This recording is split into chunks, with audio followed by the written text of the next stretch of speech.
आज हम modern algebra की नेक्स्ट क्लास कर रहे हैं। देखिए इसमें क्या बता रखा है, if G and G dash are two finite abelian group having exactly same number of element. मैंने आपको बताया था दोनों ग्रुप में सेम नंबर ऑफ एलिमेंट होंगे तो ही वो आइसोमॉर्फिक होंगे।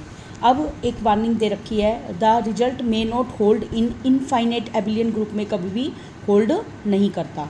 ये कब होल्ड करता है? फाइनाइट एबिलियन ग्रुप में। फाइनाइट एबिलियन ग्रुप में अगर सेम नंबर ऑफ एलिमेंट होते हैं, मतलब दोनों में एलिमेंट सेम है, उनके ऑर्डर चाहे कुछ भी हो, लेकिन वो कैसे होने चाहिए? एबिलियन ग्रुप होने चाहिए और वो फाइनाइट होने चाहिए, तब जी और जी डैश कैसे होते हैं? आइसोमॉर्फिक। लेकिन वार्निंग क्या दे रखी है? इनफाइनाइट एबिलियन ग्रुप के लिए ये होल्ड नहीं करता है। जैसे क्यू प्लस और जेड प्लस दोनों कैसे है? इनफाइनाइट, तो इसलिए वो आइसोमॉर्फिक नहीं होंगे। The result may not hold in case of finite non abelian group.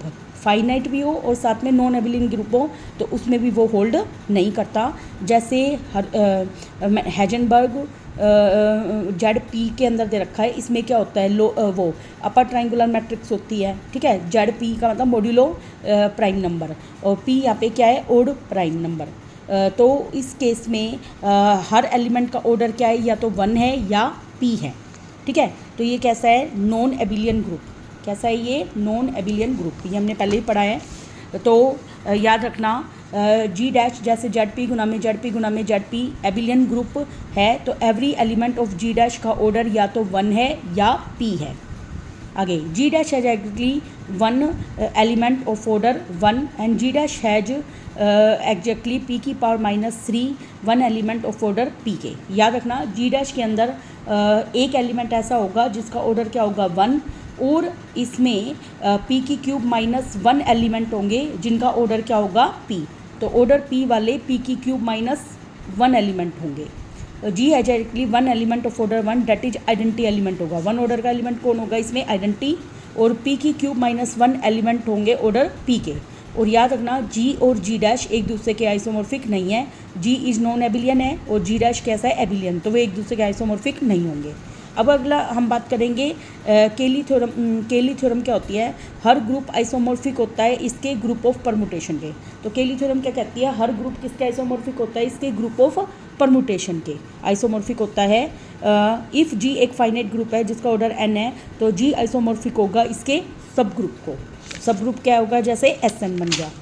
अब देखिए इसका प्रूफ तो हमें करना नहीं है, हमें सीधे रिजल्ट पे ध्यान देना है। देखिए जैसे हमारा यहाँ पर जी जो है आइसोमॉर्फिक होगा अपने सब ग्रुप Sg को। आगे देखिए जी आइसोमॉर्फिक है जी बार पे। जी बार को यहाँ पे लेफ़्ट रेगुलर रिप्रेजेंटेशन देंगे जी की। अब लेफ़्ट रेगुलर होता क्या है?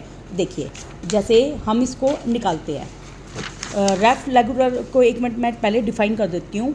यहाँ पे लेफ़्ट रेगुलर में कौन से एलिमेंट आएंगे? T G such that T of x type के। कैसे एलिमेंट आएंगे? टी ऑफ एक्स टाइप के। अब देखो लेफ़्ट रेगुलर बोलेंगे, जैसे U8 में 1 3 5 7 है। अब मल्टीप्लिकेशन मॉड्यूलो निकालना है। अब U8 का मुझे क्या निकालना है? रेगुलर। तो U8 का रेगुलर क्या होता है? T G mapping such that G belong करता है U8 के अंदर। तो अब मैपिंग होगी जैसे U8 की मैपिंग, तो इसमें देखो T1 निकालना है, T3 निकालना है, T5 निकालना है और T7 निकालना है। अब देखिए T1x का मतलब है मल्टीप्लिकेशन में 1 गुना में x, 1 गुना में x। जी की वैल्यू 1 पुट करो तो 1 गुना में x, इसमें gx टाइप के एलिमेंट होंगे। तो 1 गुना में x, T3 में 3x और T5 में 5x और T7 में 7x। सिंपल याद रखने का तरीका क्या है? सबके पीछे x लगा दो। सबके पीछे क्या लगा देंगे? x, ठीक है। अब हमें चेक करना है इसके एलिमेंट का को निकालना है। जब x की वैल्यू क्या है? 1, तो मल्टीप्लाई करो 3 की 1 के साथ। 3x का मतलब 3 की 1 के साथ मल्टीप्लाई करो, 8 से भाग किया तो रिमाइंडर कितना आएगा? 3। ऐसे ही 3 की जब मैंने सभी एलिमेंट को बारी बारी लेके आओ, 3x निकालना है तो x यहाँ पे 1 3 5 सारे पुट करो। 1 पुट किया तो 3 मल्टीप्लाई 3 3, 8 से भाग किया तो रिमाइंडर कितना आया? 3। ऐसे ही 3 3 जा 9, 9 को 8 से भाग किया तो रिमाइंडर कितना आएगा? 1। ऐसे ही 3 5 जा 15, 15 को 8 से भाग किया तो रिमाइंडर कितना आएगा? 7। ऐसे ही 3 7 जा 21, 21 को 8 से भाग किया तो रिमाइंडर कितना आएगा? 5। तो इस तरीके से T3 में क्या क्या एलिमेंट होंगे? T3 मतलब 3x, इसमें एलिमेंट होंगे 1 3 5 7 लिख लीजिए। अब 3 का आंसर कितना आया है? रिमाइंडर कितना है? 1 पुट करने पर 3, 3 पुट करने पर 1, 5 पुट करने पर 7 और 7 पुट करने पर 5। तो इस तरीके से हम इसको फाइंड आउट करेंगे। आगे ऐसे ही हम T7 में निकाल लेंगे। तो मान लीजिए G का ऑर्डर है N, SG बराबर है SN के, तो जो लेफ्ट रेगुलर जो ग्रुप होता है वो आइसोमॉर्फिक होता है SN के। किसके आइसोमॉर्फिक होता है? SN के।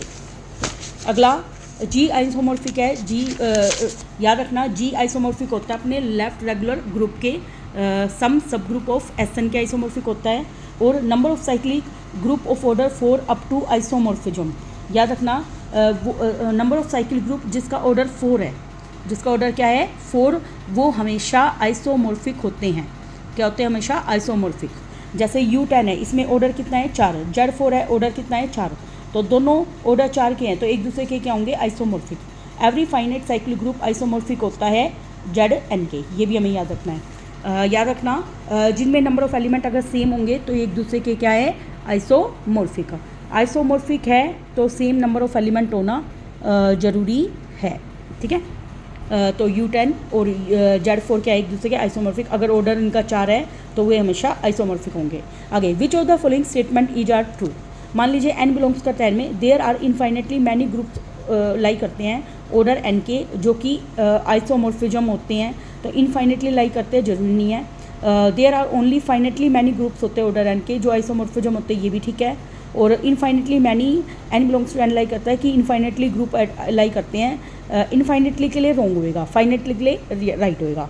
तो क्ले थ्योरम क्या कहती है? SN आइसोमॉर्फिक होता है अपने परमुटेशन ग्रुप के, मोस्ट इंपॉर्टेंट है।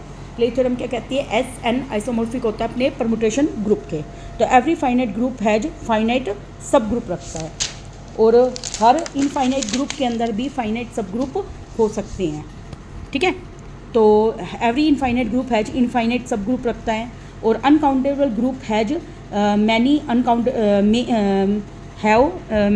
हैव अनकाउंटेबल ग्रुप, और countable group uncountable group have uncountable group रखते हैं। अनकाउंटेबल ग्रुप हमेशा अनकाउंटेबल सब ग्रुप रखते हैं, और काउंटेबल जो ग्रुप्स होते हैं वो अनकाउंटेबल सब ग्रुप रख सकते हैं।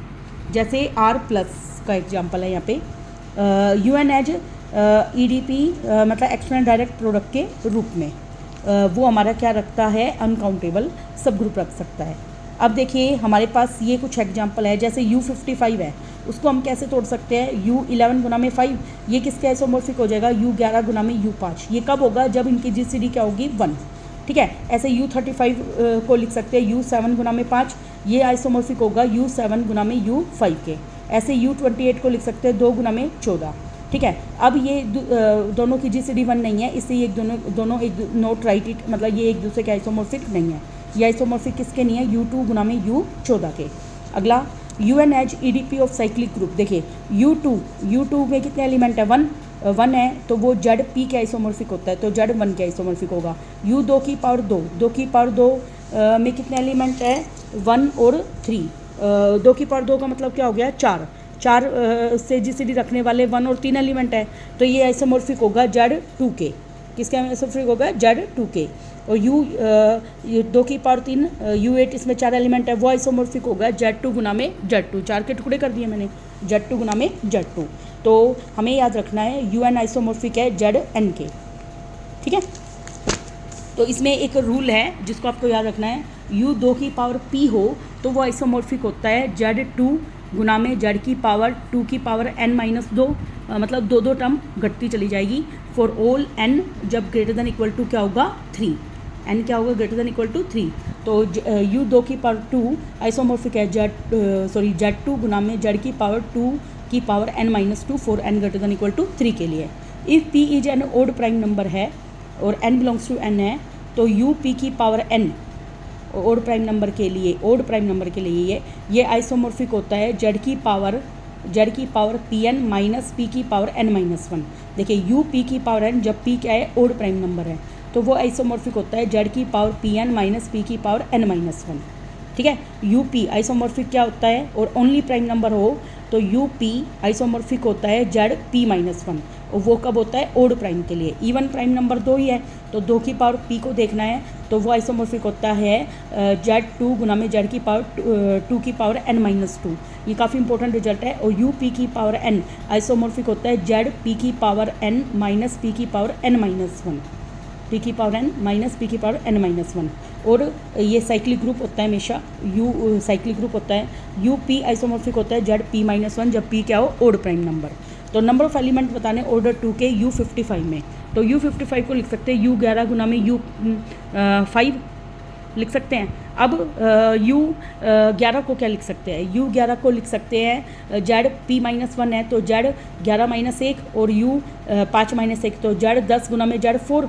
अब हमें पता है u55 साइक्लिक नहीं है, क्यों नहीं है, क्योंकि 10 और 4 की GCD यहाँ पे क्या है 1 नहीं है, यहाँ पे GCD इसकी 2 है कि इसे ये साइक्लिक यही है। अगर GCD 1 आती है तो ये साइक्लिक होता। तो number of elements of order 2 बताना है। अब 2 से भाग होने वाले यहाँ पे कितने एलिमेंट है यहाँ पे देखेंगे हम, जेड वाले में देखते हैं हम। हाँ जेड वाले में कितने एलिमेंट है 2, तो p की पावर u माइनस 1 फॉर्मूला लगाना है तो u कितना है 2, 2 की पावर 2 माइनस 1, 3 एलिमेंट होंगे इसमें। कितने एलिमेंट होंगे 3। मोस्ट इंपॉर्टेंट क्वेश्चन है ये। दोबारा देखिए, हमें बताना है number of elements of order 2 in u55। सबसे पहले u55 के टुकड़े कर दीजिए u11 गुना में u5। u11 किसके आइसोमॉर्फिक होगा, z10 के और ये z5 के, ठीक है। अब u55 साइक्लिक क्यों नहीं है, क्योंकि यहाँ पे 10 और 4 की GCD क्या आ गई 1 नहीं है, मतलब 2 आ गई। अब हमें क्वेश्चन में बताना था number of element of order 2, तो इसका फॉर्मूला होता है p की पावर u माइनस 1। तो यहाँ पे 2 से भाग होने वाले 2 नंबर है, इससे 2 की पावर 2 माइनस 1 3 होंगे। और यहाँ पे z10 गुना में z4 दोनों 2 से भाग होने वाले नंबर है। अब u105 साइक्लिक है नॉन साइक्लिक है ये मैंने बताना है। u105 के टुकड़े कर लीजिए, तो u105 के टुकड़े हो गए 3 गुना में 5 गुना में 7, और वो आइसोमॉर्फिक है u3 गुना में u5 गुना में u7। तो u3 को लिख सकते हो z2, u5 को z4 और u7 को z6। 3 5 7 कैसे नंबर है, ओड प्राइम नंबर है, इसलिए इनको लिख दिया। अब मैंने देखा इनकी GCD 1 नहीं है, इसलिए ये साइक्लिक नहीं होगा, u105 साइक्लिक नहीं होगा। अगर हमें बताना है number of elements of order 2 के, तो 2 की पावर 3 माइनस 1 तो क्या आ जाएगा 7 आंसर हो जाएगा यहाँ पे। अगला डी हेड्रल ग्रुप क्या होता है, डी हेड्रल ग्रुप में DN से रिप्रेजेंट करते हैं। देखिए ऊपर वालों को हम बोलते हैं रोटेशन और नीचे वाले को बोलते हैं रिफ्लेक्शन। रोटेशन को कैसे रिप्रेजेंट करते हैं, y की पावर 1, y की पावर 2, y की पावर 3 से लेकर y की पावर n माइनस 1, और y की पावर n e के बराबर होता है, और वो ही किसके बराबर होता है x स्क्वायर के। आगे रिफ्लेक्शन को कैसे दिखाते हैं, xy का स्क्वायर xy की क्यूब से लेकर xy की पावर n माइनस 1, जहाँ पर xy बराबर होता है y इन्वर्स x, क्योंकि y इन्वर्स इधर जाएगा तो y स्क्वायर बन जाएगा वो। इन एलिमेंट देखो ऊपर वाले को बोलते हैं रोटेशन और नीचे वाले को बोलते हैं रिफ्लेक्शन। देखो सबके साथ क्या करना है, इसको याद करने की ट्रिक x लगा दो सबके साथ। और DN का जो कार्डिनल नंबर होता है वो 2n होता है, क्योंकि n ऊपर और n नीचे तो 2n एलिमेंट हो गए इसमें। आगे प्रॉपर्टी क्या है DN की, याद रखना DN हमेशा नॉन एबिलियन ग्रुप होता है। कब, जब n की value greater than equal to 3 हो, 3 के लिए नॉन एबिलियन है। और ग्रुप जिसका ऑर्डर प्राइम ऑर्डर का होता है वो हमेशा कैसा होता है, ग्रुप साइक्लिक। और जिसमें प्राइम का स्क्वायर होता है वो हमेशा क्या होता है, एबिलियन, ठीक है। आगे D2 एबिलियन होगा, n greater than equal to 3 के लिए वो नॉन एबिलियन है, लेकिन D2 कैसा है, एबिलियन, ठीक है। नेक्स्ट अपना D1 में ओनली क्या एलिमेंट आएंगे, आइडेंटिटी और x। और D2 में आएंगे y और e, xy और x। D2 में आएंगे y और e, इसमें आएंगे ओनली e और x D1 में, ठीक है। D2 एबिलियन है। आगे D2 आइसोमॉर्फिक होगा Z2 गुना में Z2 के, और D2 आइसोमॉर्फिक होगा U8 के, क्योंकि इसमें 4 एलिमेंट है, U8 में भी 4 एलिमेंट है, तो दोनों एक दूसरे के क्या होंगे, आइसोमॉर्फिक। आगे D2 में क्या एलिमेंट है, एक्स वाई। हाँ D2 में एलिमेंट क्या है, एक्स वाई और E एलिमेंट है, तो it is also known as Klein 4 group भी है, इट रिप्रेजेंटेड बाई K4। तो याद रखना DN इज नॉन एबिलियन कब होता है, जब n greater than equal to क्या होता है 3। तो ये नॉन साइक्लिक भी होता है, नॉन एबिलियन भी होता है, ठीक है। आगे अगला टॉपिक देखिए। आगे हमें दे रखा है y की power i X Y I बराबर क्या है, x के for all i belongs to z के लिए। हर रिफ्लेक्शन का ऑर्डर, रिफ्लेक्शन कौन से थे, नीचे वाले। हर रिफ्लेक्शन का ऑर्डर क्या होता है, 2। ये बात हमें याद रखनी है, हर रिफ्लेक्शन का ऑर्डर क्या होता है, 2। मान लीजिए ऑर्डर ऑफ हमें रोटेशन निकालना है। ऑर्डर ऑफ रोटेशन का फॉर्मूला वही होता है जो ऑर्डर ऑफ एक एलिमेंट का होता है, n डिवाइड में GCD ऑफ n और k की GCD, ठीक है। अब मान लीजिए नंबर ऑफ एलिमेंट्स बताने ऑर्डर 2 के इन DN में।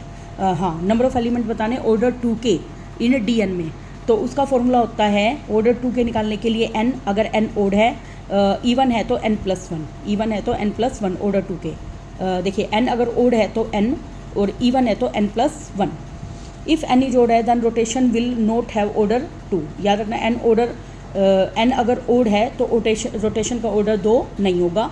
रिफ्लेक्शन का तो हमेशा ऑर्डर 2 ही रहता है। एन अगर ओड है तो रोटेशन का ऑर्डर 2 नहीं होगा। इफ़ डी की वैल्यू 2 के बराबर नहीं है then number of elements of order D in D N. अगर ऑर्डर 2 का नहीं है तो इसका फॉर्मूला होता है फाई डी। क्या फॉर्मूला होता है? Phi D. If D divides करता है एन को, अगर डी एन को डिवाइड करता है तो number of elements of order D in D N का फॉर्मूला होता है फाई डी। अगर डी डिवाइड नहीं करता तो 0 होते हैं, अगर डी डिवाइड नहीं करता तो 0 होते हैं, वरना फाई डी होते हैं। ठीक है, नेक्स्ट देखिए number of elements of order 12 in D 60 निकाला। हमने देखा 12 डिवाइड करता है 60 को, तो नंबर ऑफ एलिमेंट निकालने के लिए 512 निकाल लीजिए। क्या निकालूंगी? 512। ठीक है, 5D 12 भाग कर रहा है ना 60 को, तो इसका निकाल लीजिए। आगे fundamental theorem of finite abelian group क्या होता है? If G is finite abelian group है देन जी आइसोमॉर्फिक होगा जेड ऑफ P1 की power N1, Z of P2 की पावर N2 और जेड ऑफ PK की पावर NK। जहाँ पे P1 P2 K के प्राइम नंबर है, जरूरी नहीं है कि वो डिफरेंट हो, नॉट नेसेसरी अलग अलग हो, सेम भी हो सकते हैं। When order of G is power of single prime हो तो ऑर्डर ऑफ जी क्या होता है? P की पावर K, जहाँ पे P क्या है? Prime number. ठीक है, आगे देखिए लेट जी।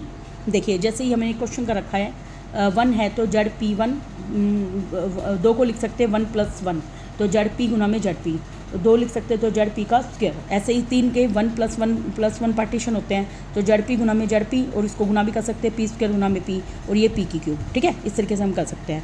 मान लीजिए जी एक एबिलियन ग्रुप है जिसका ऑर्डर कितना है? 8, सच डैट एग्जैक्टली 7 एलिमेंट रखता है, वो ऑर्डर 2 के। देन एक्सप्रेस जी को हम एक्सटर्नल डायरेक्ट प्रोडक्ट के रूप में दिखाना है साइक्लिक ग्रुप के। देखो ऑर्डर कितना है? 8, तो उसको 2 की पावर 3 लिख सकते हैं। 2 की पावर 3 का मतलब P की पावर 3, तो 3 यहाँ पे K की वैल्यू कितनी होगी? 3। K की वैल्यू कितनी होगी यहाँ पे? 3। तो 3 के पार्टीशन क्या आएंगे? 1+1+1, 1+2 या 3। तो 1+1 है तो जेड में रिप्रेजेंट करेंगे, जेड 1 एक मिनट 1 है लेकिन यहाँ पे 2 से Z2 गुना में Z2 गुना में Z2, तो 2 वाले 3 हो गए। 1+2 है तो Z2 गुना में Z2 का स्क्वायर, मतलब 2 वाला 1 और 2 का स्क्वायर। 3 है तो Z2 की 3, ऐसे 8 बनाने हमें। ठीक है, 2 सिंगल होंगे, 2 2 2, यहाँ पे 2 का स्क्वायर और 2, और यहाँ पे 2 की क्यूब। तो number of elements of 2 in 7, 2 divides 3 number को डिवाइड कर रहा है यहाँ पे। हाँ, 2 कितने नंबर को डिवाइड कर रहा है? 3 नंबर को। तो जी आइसोमॉर्फिक किसके है? Z2 गुना में Z2 गुना में Z2, तो वो कितने हैं? 7 है ना। अगला when order of G is product of prime number है, तो ऑर्डर ऑफ जी 9 गुना में 5, तो 3 की 2 गुना में 5 है। 3 की पावर 2 के लिए K की वैल्यू कितनी हो गई भाई? हाँ, 3 की पावर 2 के लिए K की वैल्यू यहाँ पे कितनी हो गई? 2। हाँ, K की वैल्यू 2 होगी, तो 2 का पार्टीशन क्या आ सकता है? 1+1 और 2। 1+1 के लिए अब 3 दिखाने के लिए 3 ऑर्डर वाले Z3 गुना में Z3, और 2 दिखाने के लिए Z3 का स्क्वायर मतलब Z9, और 5 है तो 5 का एक ही है, तो जी आइसोमॉर्फिक है Z3 गुना में Z5 के। अब यहाँ पे 3 और 3 की GCD 1 नहीं है, तो जी आइसोमॉर्फिक होगा Z3 गुना में Z। अच्छा, इन दोनों की GCD 1 है तो इनकी गुना कर सकते हैं हम, तो 3 गुना में 5 कितने हो गए? 15, तो Z3 गुना में Z 15। और यहाँ पे इन दोनों की GCD 1 नहीं है, इसलिए इनकी मल्टीप्लाई नहीं हो सकती, तो Z9 गुना में Z5 आइसोमॉर्फिक हो गया Z 45 के। तो हमने क्या देखा कि GCD 1 होनी चाहिए, GCD क्या होनी चाहिए? 1, तो आइसोमॉर्फिक होंगे ZM1 ZM2 और ZMK के। ठीक है, वरना ये आइसोमॉर्फिक नहीं कहलाएंगे। तो याद रखना Z3 गुना में Z4 आइसोमॉर्फिक है Z12 के, लेकिन Z4 गुना में Z2 आइसोमॉर्फिक नहीं होगा Z8 के, तो ये आइसोमॉर्फिक नहीं होगा। तो जी आइसोमॉर्फिक कैसे हो सकता? हो ही नहीं सकता। 3 3 9 नहीं बन सकते यहाँ पे, क्योंकि इनकी GCD 1 नहीं है, 3 है ना। इन दोनों की मल्टीप्लाई हो सकती है लेकिन इसकी मल्टीप्लाई नहीं हो सकती। ओके, ये तो आइसोमॉर्फिक है ही। आगे देखिए Z3 गुना में Z4 आइसोमॉर्फिक है Z12 के, Z4 गुना में Z2 आइसोमॉर्फिक नहीं होगा Z8 के, क्योंकि उसकी GCD 1 नहीं है। नेक्स्ट हमारा देखिए, नेक्स्ट हमारा मान लीजिए जी कोई ग्रुप है, H इसका सब ग्रुप है, डिफाइन ए रिलेशन। मैंने R एक रिलेशन डिफाइन किया है जी के ऊपर कि A और B 2 एलिमेंट लिए मैंने जी से, और A रिलेटेड है B से, देन सब ग्रुप के लिए A इनवर्स भी बिलोंग्स कर जाएगा H के अंदर।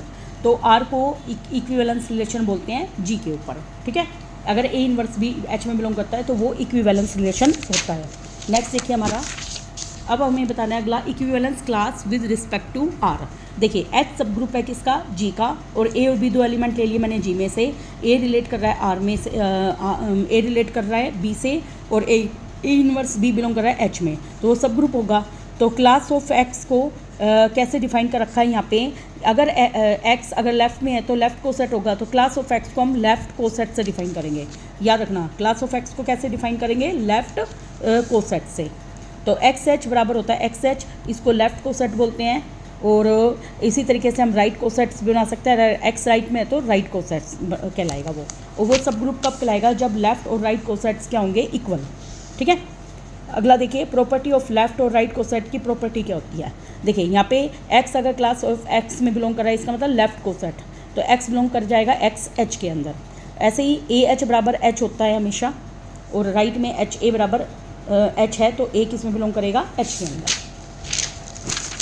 अगली प्रॉपर्टी देखिए, अगर ए एच और बी एच बराबर है, इसका मतलब ए इनवर्स बी किस में बिलोंग करेगा, एच में, और ए एच और बी एच या तो दोनों बराबर होते हैं या इनका इंटरसेक्शन क्या होता है, 5। नेक्स्ट हमारा, अगर एच से ए एच में हम जा रहे हैं तो इसका एलिमेंट एच ले लिया और इसका ए एच, और वैसे ये बाइजेक्टिव होता है, और दोनों का ऑर्डर क्या रहता है, सेम, ठीक है। तो आपको सिर्फ इतना याद रखना है इसके अंदर। नेक्स्ट देखिए हमारा कार्डिनलिटी, याद रखना लेफ्ट को सेट की कार्डिनलिटी और राइट को सेट की कार्डिनलिटी हमेशा क्या होती है, इक्वल। अगला नंबर ऑफ डिस्टिंक्ट लेफ्ट को सेट इन जी किसके इक्वल होता है, नंबर ऑफ डिस्टिंक्ट राइट को सेट इन जी के। अब इंडेक्स ऑफ सब ग्रुप मोस्ट इंपॉर्टेंट है। इंडेक्स ऑफ सब ग्रुप को हम कैसे रिप्रेजेंट करते हैं, इंडेक्स ऑफ सब ग्रुप वो होता है कि कितने नंबर ऑफ डिस्टिंक्ट लेफ्ट या राइट को सेट है, उसको इसी को हम क्या बोलते हैं, इंडेक्स ऑफ सब ग्रुप। तो इंडेक्स को हम जी डैश एच ऐसे कार्डिनलिटी से रिप्रेजेंट करते हैं, या इंडेक्स ऑफ एच। जैसे मान लो हमें इंडेक्स निकालनी है एच बराबर 3z की और z बराबर z की, तो इसका फॉर्मूला होता है m। इसका फॉर्मूला क्या होता है, m, मतलब यहाँ पे 3 है तो 3, तो मैं इसका डायरेक्ट शॉर्टकट फॉर्मूला करती हूँ, ठीक है। तो डायरेक्ट शॉर्टकट फॉर्मूला बना रही हूँ यहाँ पे, z ऑफ 3z, इसका शॉर्टकट फॉर्मूला है m। z और m z का इंडेक्स निकालना हो तो इसका फॉर्मूला क्या है, m, तो यहाँ पे इंडेक्स क्या हो जाएगी, 3। तो इसमें नंबर ऑफ जो इंडेक्स होता है वही लेफ्ट और राइट को सेट को बताता है, तो नंबर ऑफ लेफ्ट को सेट की वैल्यू कितनी होगी इसमें, 3। ओके। नेक्स्ट अपना एक्स एच बराबर है एक्स प्लस एम एच, तो एक्स प्लस एम क्यू, तो 3 से कम होने वाले सारे लेफ्ट को सेट्स में आ जाएंगे। आगे मान लीजिए हमें जी दे रखा है ए बी सी डी और पॉजिटिव मतलब प्लस के ऊपर हमें मैट्रिक्स डिफाइन करनी है, और जी और एच हमें दे रखा है ए बी सी डी, और इसमें ये 2z है और प्लस हैं। तो अब हमें पता है z और एम जेड की इंडेक्स कितनी होती है, 2। कितनी होती है, 2। अब यहाँ पे एक एलिमेंट के लिए 2 है, एक एलिमेंट के लिए कितनी है, 2। तो 2 तो एक एलिमेंट के पास 2 चॉइस होगी, तो 2 गुना 2 गुना 2 गुना 2, तो कितने हो जाएंगे यहाँ पे, 16। तो इसमें कितने एलिमेंट हो जाएंगे, टोटल 16।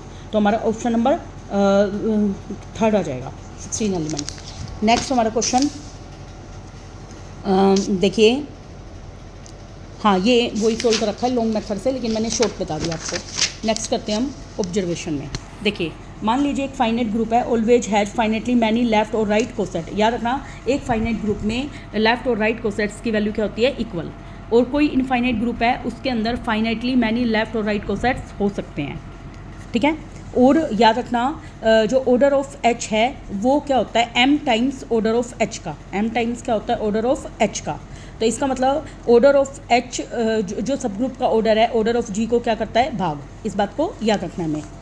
नेक्स्ट हमारा लैग्रांज थ्योरम क्या है, लेट जी एक फाइनाइट ग्रुप है और एच एक सब ग्रुप है, then order of H divide करेगा ऑर्डर ऑफ जी को। इसी को हम क्या बोलते हैं, और कन्वर्स लैग्रांज थ्योरम का ट्रू नहीं है, याद रखना, इसी को हम लैग्रांज थ्योरम बोलते हैं। इफ़ एच एक फाइनाइट ग्रुप है और एम एक पॉजिटिव इंटीजर है जो कि डिवाइड कर रहा है ऑर्डर ऑफ जी को, देन जी जरूर नहीं है, नीड नॉट हैव सब ग्रुप ऑफ ऑर्डर एम, की जरूर नहीं है कि वो सब ग्रुप रखेगा ऑर्डर एम को। जैसे इसमें एक एग्जांपल है, जी बराबर A4 ले लिया, A4 में कौन से, इवन परमुटेशन वाला ग्रुप, और जी का ऑर्डर क्या है यहाँ पर 12। तो A4 में की कार्डिनलिटी क्या होएगी भाई, n फैक्टोरियल बाई 2। तो 4 का फैक्टोरियल कितना होता है हमारा, 4 गुना में 3 गुना में 2 गुना में 1 बटे में 2, तो इसमें 12 एलिमेंट हो गया। तो हमने देखा कि A4 कोई सब ग्रुप नहीं रखता ऑर्डर 6 का, ठीक है। आगे number of element of order 3 के बताने इन A4 में, तो 3 ऑर्डर के कितने एलिमेंट होंगे, इसका फॉर्मूला क्या था, NCR और R-1 का फैक्टोरियल। क्या था r-1 का फैक्टोरियल, सॉरी ये क्या था r-1 का फैक्टोरियल। तो n कितना है यहाँ पे 4, तो 4cr और r-1 मतलब 3 - 1 का फैक्टोरियल, तो कितने होंगे उसमें 8 एलिमेंट होंगे। ओके, अब A4 और H की इंडेक्स निकालनी हो तो ऑर्डर ऑफ A4 डिवाइड में ऑर्डर ऑफ H भी लिख सकते हैं हम। तो ऑर्डर ऑफ A4 क्या है हमारे पास यहाँ पर 12, इसका मतलब इसके अंदर 12 एलिमेंट है। कैसे 4 गुना में 3 गुना में 2 गुना में 1, 4 तिये 12 और बटे में 2 है, हाँ तो 12 एलिमेंट है। और H में कितने थे 6, तो इसकी इंडेक्स कितनी हो जाएगी 2। तो H है डायरेक्टली 2 डिस्टिंक्ट लेफ्ट कोसेट रखता है A4 में, ये हमें याद रखना है। तो A4 के अंदर 2 डिफरेंट लेफ्ट कोसेट्स होते हैं, ठीक है। अगला टॉपिक हमारा, और लेफ्ट कोसेट जो A4 में होते हैं उनको भी याद रखना है। एक तो होता है EH, एक AH और एक A²H। लेफ्ट कोसेट कौन से होते हैं, 3 होते हैं। सॉरी हमने अभी क्या पढ़ा था यहाँ पे, ऑर्डर ऑफ A अगर 3 हो तो, ऑर्डर ऑफ A अगर 3 हो तो उसके लिए होंगे यस EH, AH और A²H, ठीक है। इस तरीके से एक कम लेना होता है ना, तो इस तरीके से हम इसको लेंगे। AH में 8 एलिमेंट थे, कितने ऑर्डर 3 के, कॉन्ट्राडिक्शन आ गई। तो इसका मतलब A4 क्या नहीं रखता कोई भी सब ग्रुप ऑर्डर 6 के, ये हमने प्रूफ किया है। वैसे ना करो तो भी कोई दिक्कत नहीं है। आगे converse of Lagrange theorem true है फॉर फाइनाइट एबिलियन ग्रुप के लिए ट्रू है। मान लीजिए जी एक फाइनाइट एबिलियन ग्रुप है, M एक पॉजिटिव इंटीजर है कि जो डिवाइड कर रहा है ऑर्डर ऑफ G को, तो G सब ग्रुप रखेगा उस ऑर्डर का। अब देखिए आगे, मान लीजिए G एक फाइनाइट ग्रुप है, then order of A divide करेगा ऑर्डर ऑफ G को। अगला याद रखना है हमें, A की पावर ऑर्डर ऑफ G बराबर किसके बराबर होती है, E के। Every group of prime order must be cyclic, prime order का ग्रुप हमेशा साइक्लिक होता है। जैसे यहाँ पे 3 है, प्राइम ऑर्डर का है तो साइक्लिक है। यहाँ पे 1 से जनरेट होने वाले मतलब 3 से डिवाइड होना है। 1 को एक बार जोड़ेंगे, 1 को 3 से भाग करेंगे रिमाइंडर 1, 1 को 2 बार जोड़ेंगे 1 + 1 2, 2 को 3 से भाग करेंगे रिमाइंडर 2 आएगा। तो 1 को 3 बार जोड़ने पर रिमाइंडर 0 आएगा। ऐसे ही 2 को एक बार जोड़ेंगे रिमाइंडर 2 ही आएगा। 2 2 4, 4 को 3 से भाग किया 1 रिमाइंडर, 2 2 4 2 6, 6 को 2 से भाग किया रिमाइंडर आ गया 0। तो इस तरीके से हमने देखा कि 1 और 2 दोनों Z3 के बराबर है। वैसे भी इसके जनरेटर वो होंगे जिसकी GCD 3 के साथ क्या होगी 1, 1 और 2 दोनों की GCD 3 के साथ क्या है 1, तो दोनों ही जनरेटर में आएंगे। ऐसे ही 5 वाले 1B 2B 3B 4B सारे इसके जनरेटर हैं, ठीक है। इस तरीके से हमें इसको सोल्व करना है। देखिए आगे हम करते हैं कंजुगेट एलिमेंट के बारे में। मान लीजिए G कोई ग्रुप है, A और B 2 एलिमेंट है जो कि G में बिलोंग करते हैं। वी से डैट A को कंजुगेट B का कब बोलेंगे, अगर वहाँ पे एक एलिमेंट G ऐसा एग्जिस्ट करे। देखो A B भी G में है और ये G एलिमेंट भी G में है। किस तरीके से कि A बराबर है G B G इनवर्स, तो हम क्या बोलेंगे A को B का कंजुगेट बोलेंगे। देखो G आगे और G का इनवर्स पीछे, तो इसको हम क्या बोलते हैं, इसका कंजुगेट। अब जैसे Q8 है जो कि क्वाड्रेटिक ग्रुप है, +-1 +-, +-J और +-K एलिमेंट है इसमें। अब देखो मान लो मुझे कॉन्जुगेट निकालना है, B को मैंने ले लिया आयोटा और G को ले लिया J, तो मैं अब क्या करूँगी G B G इनवर्स निकालूंगी। तो यहाँ पे G की वैल्यू क्या पुट करूँगी J, B की वैल्यू क्या पुट करूँगी आयोटा और G इनवर्स की वैल्यू -J। अब देखो J को जब मैं I के साथ करती हूँ तो क्या आता है माइनस का K आता है। एक मिनट को, जैसे I J और K होता है। अब J को I के साथ करना है ना, तो उल्टा J I का क्या आ रहा है K, सॉरी प्लस का K आएगा और प्लस का K है, -J को K के साथ करो। अब J को K के साथ करना है तो क्या आ रहा है I और -12 है ही, तो माइनस का I आ गया। तो हमने देखा कि -I जो कि A के इक्वल है वो कॉन्जुगेट किसका है, B का। नेक्स्ट हमारा करना है बीइंग कॉन्जुगेट, एक इक्विवेलेंस रिलेशन होता है, हमेशा याद रखना है, मतलब वो रिफ्लेक्सिव, सिमेट्रिक और ट्रांजिस्टिव तीन होते हैं। आगे कॉन्जुगेट क्लास, तो कॉन्जुगेट क्लास को कैसे रिप्रेजेंट करते हैं, y belongs to G such that y x का क्या हो कॉन्जुगेट, कॉन्जुगेट को हम इक्विवेलेंस सही से रिप्रेजेंट करते हैं। नेक्स्ट हमारा याद रखना क्लास ऑफ x में कैसे एलिमेंट आते हैं, Gx G इनवर्स के, कि G में बिलोंग करता है। अब हमें फाइंड कॉन्जुगेसी क्लासेस निकालनी है एवरी एलिमेंट ऑफ S3 के अंदर। देखिए भाई याद रखना जो क्लास ऑफ आइडेंटिटी की हमेशा आइडेंटिटी होती है, ठीक है, और क्लास ऑफ 1 2, देखो मैंने इसको याद करने की ट्रिक बना रखी है। 1 2 में 2 ऑर्डर वाले ही सारे ले लेंगे, 2 ऑर्डर वाले कौन से 1 2 1 3 2 3, ऐसे मैंने इसको याद करने की ट्रिक बना रखी है। ऐसे ही 2 3 में भी सेम होंगे, 1 3 में भी सेम होंगे। और क्लास ऑफ 1 2 3 की 1 2 3 3 ऑर्डर वाले 1 2 3 और 1 3 2, ठीक है। इस तरीके से आप भी इसको याद रख सकते हैं ताकि आपका काम जल्दी हो जाए।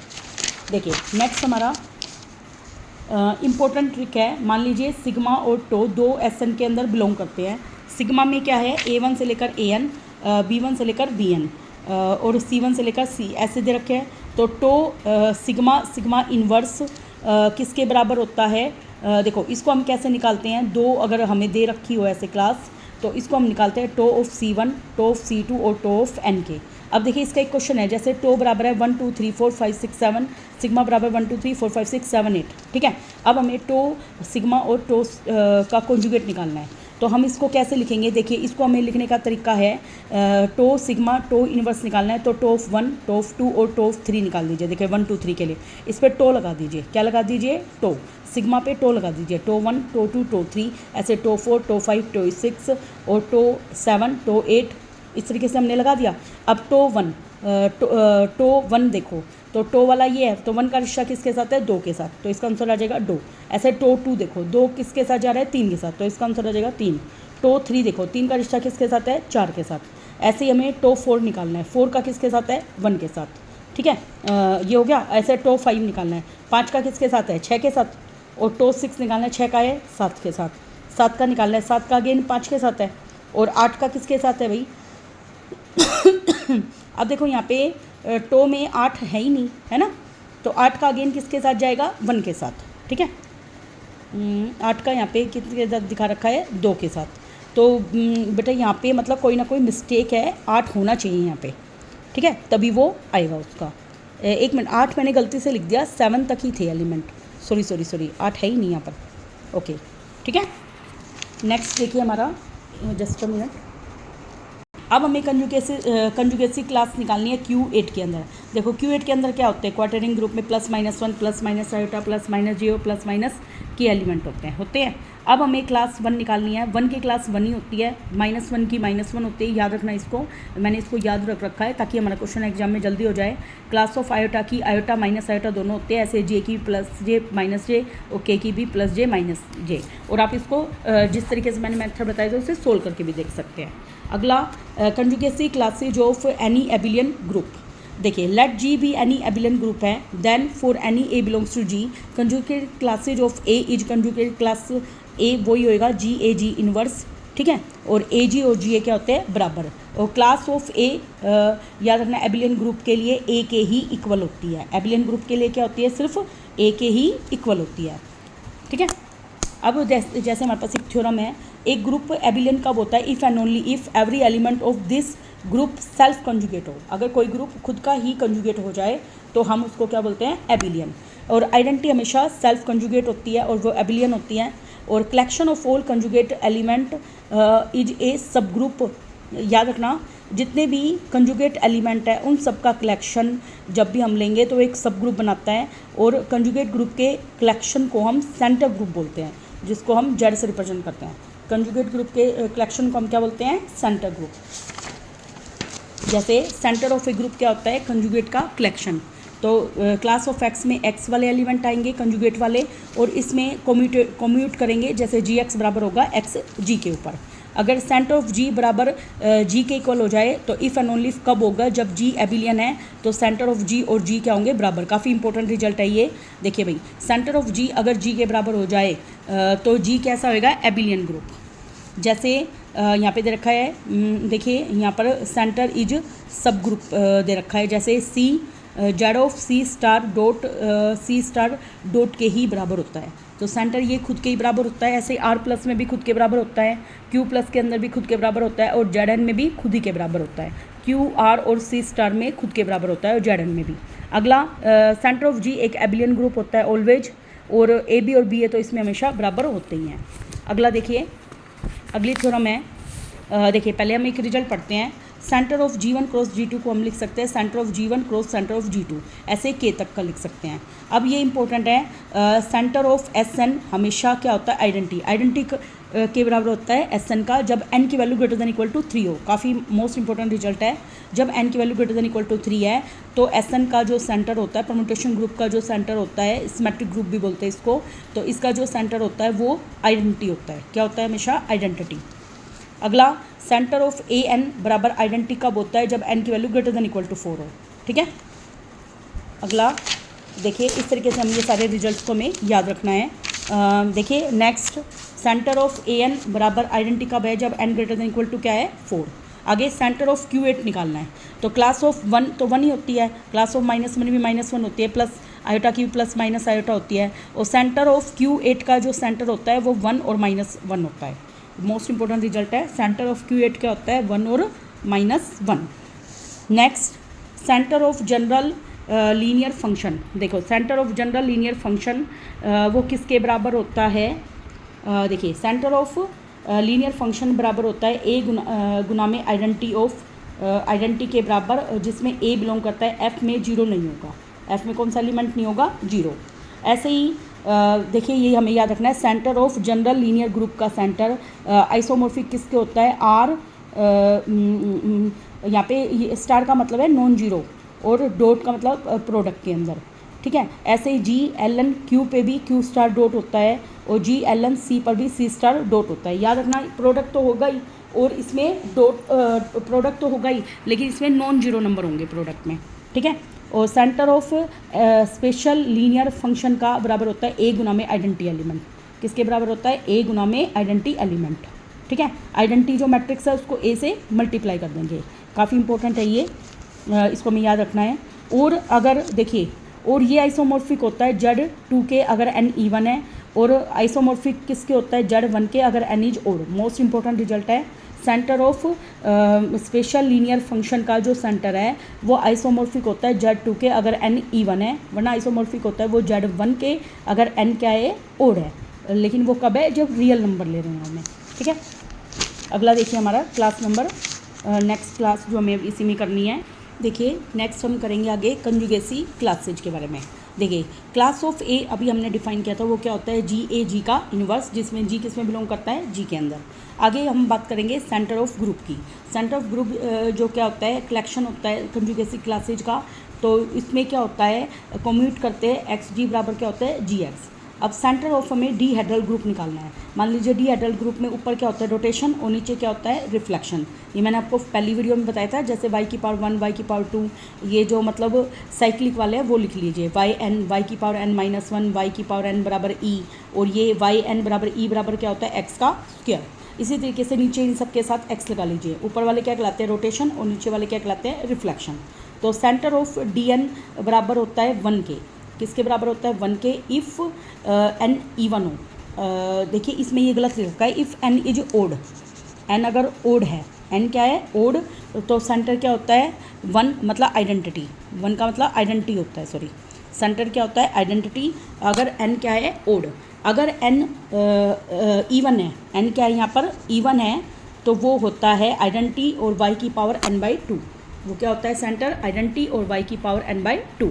आगे सेंटर ऑफ हेजनबर्ग ग्रुप का जो सेंटर होता है वो क्या होता है, देखिए इसका जो सेंटर होता है ना उसको हम कैसे रिप्रेजेंट करते हैं। देखिए इसमें मैंने पीछे बता रखा है इसके सेंटर को लिखने का तरीका, हम डायरेक्ट इसका सेंटर याद रखेंगे। देखिए हेजनबर्ग का जो सेंटर होता है याद रखना, देखो इसको याद करने की ट्रिक क्या है, देखिए यहाँ पे 1 1 1 एलिमेंट है ना, 1 1 एलिमेंट है, तो इसमें देखिए हेजनबर्ग के अंदर अपर ट्रायंगुलर मैट्रिक्स आती है, तो क्या ये अपर ट्रायंगुलर है, यस। तो 1 के ऊपर भी 1 के नीचे भी 0 और 1 के ऊपर भी 0, बस ये वाला एलिमेंट नॉन जीरो होता है, एक बी क्या होता है नॉन जीरो, वही इसका क्या होता है सेंटर। ओके, तो इस तरीके से आपको याद रखना है। आगे देखिए अब हमें देखो center of H F isomorphic होता है एफ पॉजिटिव के, याद रखना एफ डॉट के नहीं होता, ये किसके आइसोमॉर्फिक होता है एफ पॉजिटिव के। आगे नंबर ऑफ एलिमेंट्स बताने ऑर्डर 5 के इन जेड एच किसमें जेड 5 के अंदर। देखिए वो हम कैसे बताएंगे, देखिए हमें पता है center of H Z 5 isomorphic किसके होता है जेड 5 प्लस मॉड्यूलो 5 के ही, तो हमें पता है मॉड्यूलो 5 में कितने एलिमेंट होते हैं ऑर्डर 5 के, इसके साथ जीसीडी रखने वाले 4 एलिमेंट होंगे, है ना। तो 4 एलिमेंट का ऑर्डर कितना है 5, ठीक है। तो इस तरीके से हम इसको लेके चलेंगे, तो 4 एलिमेंट का ऑर्डर कितना आएगा 5, चाहे आप इसको करके भी देख सकते हैं। देखो ऑर्डर निकालने का फॉर्मूला था ना, ऑर्डर निकालने का फॉर्मूला क्या था जेड में 5 डिवाइड में जीसीडी ऑफ 5 और किसकी हमें कितने ऑर्डर का निकालना था, इसमें हैज एलिमेंट ऑफ ऑर्डर 5 के, है ना। 5 डिवाइड में एक मिनट, इसको हम 5 से भाग होने वाला एक ही नंबर है, तो p की पावर u। देखो इसमें ऑर्डर निकालने का एक ये फॉर्मूला था ना कि कितने एलिमेंट इसके साथ GCD 1 रखते हैं। तो यहाँ पे n क्या है 5, तो देखो 1 2 3 और 4, चारों नंबर इसके साथ GCD क्या रखते हैं 1, तो इसलिए इसमें 4 एलिमेंट होंगे ऑर्डर 5 के। ठीक है, जितने उसके साथ GCD 1 रखने वाले जितने एलिमेंट्स हैं वो इसका क्या होगा ऑर्डर। ठीक है, 1 रखने वाले कितने एलिमेंट है इसमें 4, तो यही इसके क्या होंगे ऑर्डर 5 के एलिमेंट। अब देखिए क्लास इक्वेशन, लेट जी कोई फाइनाइट ग्रुप है with all distinct conjugate class A1 class A2 से लेकर क्लास AN। तो जो ग्रुप जी होता है, सभी ग्रुप जी की कार्डिनलिटी अगर निकालनी हो में, तो सभी क्लास की जो कार्डिनलिटी है उसका सम कर सकते हैं हम, तो वो ग्रुप जी की क्या आ जाएगी कार्डिनलिटी। आगे जैसे Q8 दे रखा है मान लो, इसमें एलिमेंट क्या होते हैं +-1 +-i +-j और +-k।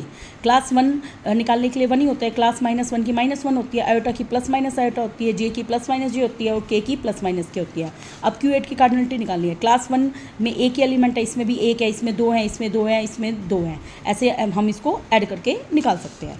अब हमें बताना है कंजुगेसी इन SN। मान लीजिए 2 परमुटेशन है सिग्मा और टो SN में, एक दूसरे के कॉन्जुगेट कब होगी, अगर दोनों की क्लास इक्वेशन दोनों की क्लास डिकम्पोजिशन इक्वल होगी। अगर क्लास डिकम्पोजिशन इक्वल है तो वो एक दूसरे के क्या होगी कॉन्जुगेट। तो बोथ द परमुटेशन है सेम साइकिल, या हम कह सकते हैं दोनों परमुटेशन की साइकिल डिकम्पोजिशन क्या रहे same. Class class equation decomposition नहीं बोलते, साइकिल डिकम्पोजिशन बोलते हैं उसको।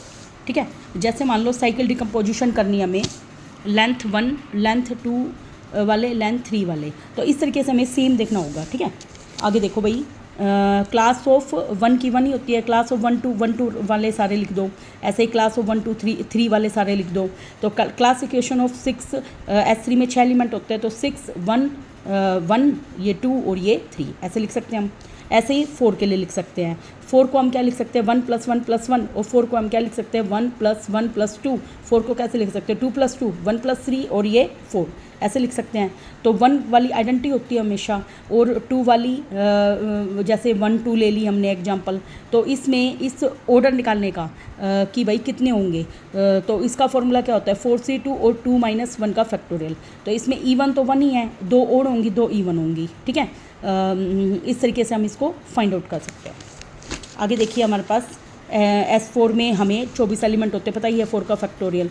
Class of 1 identity, class of 1 2 2 वाले सारे लिख दो, क्लास ऑफ 1 2 और 3 4 वाले 1 2 3 4, फिर 1 3 2 4 1 4 2 3, इस तरीके से हम इनको लिखते जाएंगे। क्लास ऑफ 1 2 3 में सारे 3 वाले लिख दो, क्लास ऑफ 1 2 3 में 4 वाले लिख दो। 4 वाले कितने एलिमेंट है 1 2 3 4 5 6 एलिमेंट्स है इसमें, है ना।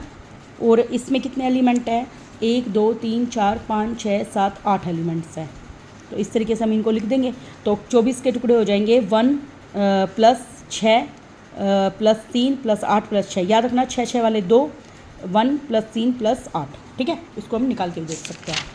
इसी तरीके से हमें आगे करना है 2 permutation having same cycle decomposition need not be conjugate. याद रखना जिनका साइकिल डिकम्पोजिशन सेम होता है AN के अंदर, AN में, SN में तो सेम रहेगी, AN में होगी तो वो जरूर नहीं है कि वो एक दूसरे के कंजुगेट हो। अब A3 में सारे even वाली आएंगी। A3 हमारा साइक्लिक है क्योंकि n की वैल्यू > क्या है 3, और ये एबिलियन भी है। A3 एबिलियन और साइक्लिक दोनों में होता है, कब, जब n की वैल्यू क्या हो > 3 हो। ठीक है, और क्लास ऑफ A3 आइडेंटिटी होती है, A3 की 1 2 3 की 1 2 3 होती है, ऐसे 1 3 2 की भी 1 3 2 सेम रहती है। तो क्लास इनकी क्या रहती है सेम की सेम। तो ये कॉन्जुगेट नहीं होता 1 3 2 के, तो याद रखना 1 2 3 कभी भी 1 3 2 के कॉन्जुगेट नहीं है।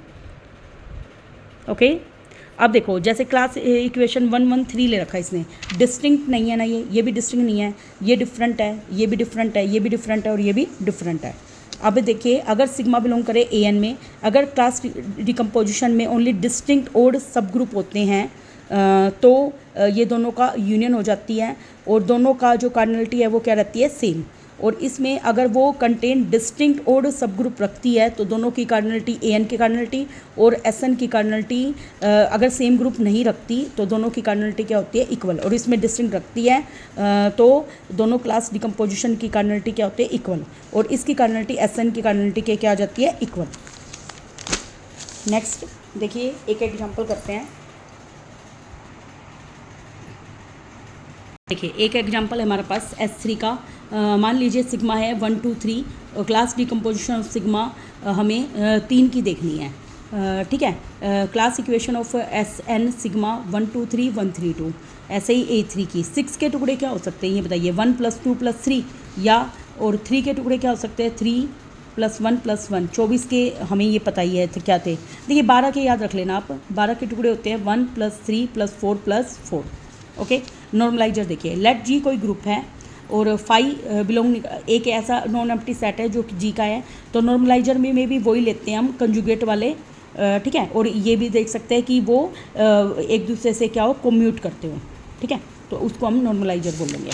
आगे देखिए नॉर्मलाइजर में क्या है, जी ए बराबर ए जी और एलिमेंट कम्युनिकेट करते हैं। याद रखना सेंटर ऑफ जी सबसेट होता है नॉर्मलाइजर का और सेंटर ऑफ जी इंटरसेक्शन होता है सभी नॉर्मलाइजर का। और अगर ए जेड जी में बिलोंग करे, इफ़ एंड ओनली कब बिलोंग करेगा, अगर नॉर्मलाइजर ऑफ ए जी के बराबर हो। तो ए सेंटर ऑफ जी में कब बिलोंग करता है, जब नॉर्मलाइजर किसके बराबर हो जाता है, जी के, तभी बिलोंग करता है।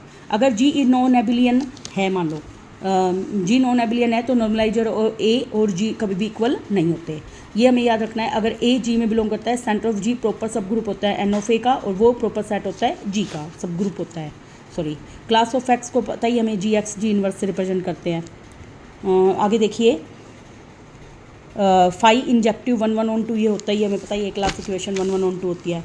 क्लास इक्वेशन ऑफ एक्स की कार्डिनलिटी बराबर होती है जी नॉर्मल मतलब index of G with normalizer. देखिए याद रखना, index of G with normalizer दोनों की कार्डिनलिटी क्या होती है, equal. Left coset of N X in G, तो क्लास इक्वेशन ऑफ एक्स की कार्डिनलिटी अगर हमें निकालनी हो तो इंडेक्स निकाल लो जी की नॉर्मलाइजर के साथ। ये काफ़ी इंपॉर्टेंट फॉर्मूला है। जैसे मान लीजिए क्लास एक्स की हमें कार्डिनलिटी निकालनी है, तो कार्डिनलिटी ऑफ जी को हम कार्डिनलिटी ऑफ एन एक्स से क्या कर देंगे, भाग। अगर एन एक्स की कार्डिनलिटी निकालनी है तो कार्डिनलिटी ऑफ जी डिवाइड में class cardinality of class equation. अब देखो जैसे नंबर ऑफ एलिमेंट बताने हैं S3 में जो कि कम्यूट करते, कम्यूट का मतलब नॉर्मल की कार्डिनलिटी बतानी है 1 2 के साथ। ठीक है, तो नॉर्मल की कार्डिनलिटी बतानी है 1 2 के साथ। तो अब इसमें हम क्या करेंगे, S3 की कार्डिनलिटी डिवाइड में 1 2 की कार्डिनलिटी। तो क्लास इक्वेशन 1 2 में कौन कौन से एलिमेंट आते हैं बताओ, क्लास 1 2 में क्या आते हैं, 1 2 1 3 2 3, 3 एलिमेंट आते हैं। तो 6 को 3 से भाग किया, 2 आंसर हो जाएगा। काफ़ी इंपॉर्टेंट क्वेश्चन है ये, इसको अच्छे से हमें तैयार करना है। नेक्स्ट देखिए हमारा, देखिए ये काफ़ी इंपॉर्टेंट है। Elements in S N that commute करे सिग्मा के साथ, तो इसके लिए हमारे पास फॉर्मूला है एस एन की कार्डिनलिटी डिवाइड में क्लास इक्वेशन सिग्मा की कार्डिनलिटी। तो इसको निकालने के लिए हमारे पास एक फॉर्मूला भी है, 1 की पावर अल्फ़ा 1 का फैक्टोरियल, 2 की पावर अल्फ़ा 2 का फैक्टोरियल, ऐसे ही k की पावर अल्फ़ा k का फैक्टोरियल।